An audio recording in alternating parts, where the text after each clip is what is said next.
Alam mo ba na si Hanzo ay hindi talaga masamang tao noon? Ngunit nung nalaman niya ang madilim na lihim ng kanyang clan ay ipinagkanulo niya ito. The strongest ninja has arrived.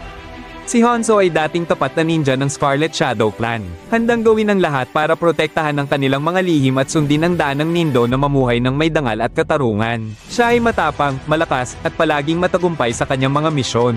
Dahil dito, labis siyang nirerespeto ng kanyang mga kasamahan. Isang araw, napansin niyang may kakaiba. Maraming kapwa niya ulilang ninja ang bigla na lang nawawala ng walang paliwanag. Dahil sa kanyang pag-aalala, nag-imbestiga siya at nadiskubre ang isang kakilakilabot na lihim. Ang mga pinuno ng kanilang angkan ay patagang nagsasakripisyo ng sarili nilang mga ninja upang gisingin ang isang isinumpang espada na tinatawag na Amino Habakiri. Hindi matanggap ni Hanzo ang katotohanan ito. Hinarap niya si Kiren, ang susunod na magiging pinuno ng Scarlet Shadow. Inamin ni Kiren na nais niyang tapusin ang madilim na tradisyong ito, ngunit hinihintay pa niyang lumakas ang kanyang kapangyarihan. Para kay Hanzo, ang paghihintay ay walang kwenta. Naniniwala siya na ang tunay na pagbabago ay nangangailangan ng aksyon, anuman ang kapalit. Kaya, gumawa siya ng isang matinding desisyon. Kinuha niya ang Amino Habakiri at hinayaan ang madilim nitong kapangyarihan na dumaloy sa kanyang katawan. Sa isang iglap, nakita niya ang libu-libong kaluluwa ng mga ninja na isinakripisyo. Wala silang humpay na nagdurusa. Ngunit sa halip na lamunin ng kasakiman ng espada, napasunod niya ito at ginawang sarili niyang sandata. Sa kanyang bagong lakas, pinaslang niya si Kiren at tuluyang tinalikuran ang kanyang dating buhay. Ngayon, si Hanzo ay lumalakad sa kanyang sariling landas gamit ang Amino Habakiri upang wasakin ang kasamaan sa Scarlet Shadow. Kahit pa ito'y mga hulugan na siya mismo ay maging isang demonyo. Ameno Habakiri will devour all!